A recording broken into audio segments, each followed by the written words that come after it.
Rajamahendravaram rural నియోజకవర్గ శాసనసభ్యుడు గోరంట్ల బుచ్చయ్య చౌదరి కడియం మండలంలో 8.5 కోట్లతో పంచాయతీ రహదారుల అభివృద్ధి పనులను ప్రారంభించనున్నట్లు తెలిపారు.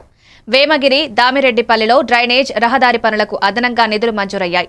కడియపులంక గ్రామంలో నూతన ప్రాథమిక ఆరోగ్య కేంద్ర భవనాన్ని 1 సంవత్సరంలో పూర్తి చేసి చుట్టుపక్కల 5-6 గ్రామాలకు వైద్య సేవలు అందించనున్నారు. బుధవారం కొత్త పీహెచ్సీ భవనం, షాపుల శంకుస్థాపన కార్యక్రమాల్లో స్థానిక అధికారులు, ప్రజాప్రతినిధులు, నాయకులు పాల్గొన్నారు.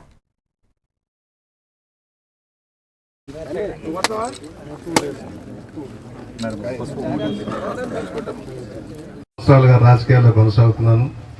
ఈ రోజున ఒక ముఖ్యమైన ఆరోగ్య కేంద్రాన్ని శంకుస్థాపన చేసేదానికి వచ్చేసినందుకు నాకు చాలా సంతోషంగా నేను మనవి చేసుకుంటూ, సోదరులు ఎంపీపీ గారు ప్రసాద్ గారు, సర్పంచ్ గారు పద్మావతి గారు, వైస్ ఎంపీపీ గోవింద్ గారు, మార్గాన్ సత్యనారాయణ గారు, గట్టి నర్సయ్య గారు, సుబ్బారావు గారు, గోసు సుబ్రహ్మణ్యం గారు, గోటపాటి గోపి గారు, అదేవిధంగా దాతల తరఫున అన్నందేవుల రామసూర్య సీతామలక్ష్మి గారు, అన్నందేవుల గంగాధరం గారు, పార్వతి గారు, దినేష్ గారు మరియు కుటుంబ సభ్యులకి, వేదిక మంత్రుల పెద్దలందరికీ నా ఉదయపూర్వక అభినందనాలు.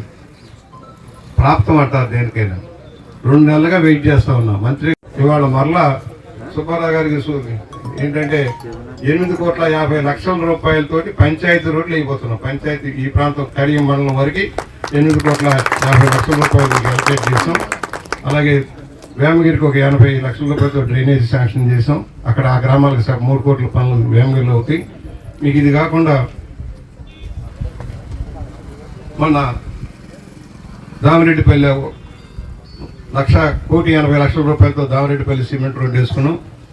రాజమండ్రి రోడ్డు వేమగిరి నుంచి వెళ్ళే రోడ్డు కూడా దాదాపుగా 1,90,00,000తో కడియం దాకా దాన్ని రెన్యూల్ చేసుకున్నాం. కడియపులంకలో పిఎస్సి వాళ్ళ శాంక్షన్ అయింది. మరో 4-5 వర్కులు కూడా R&B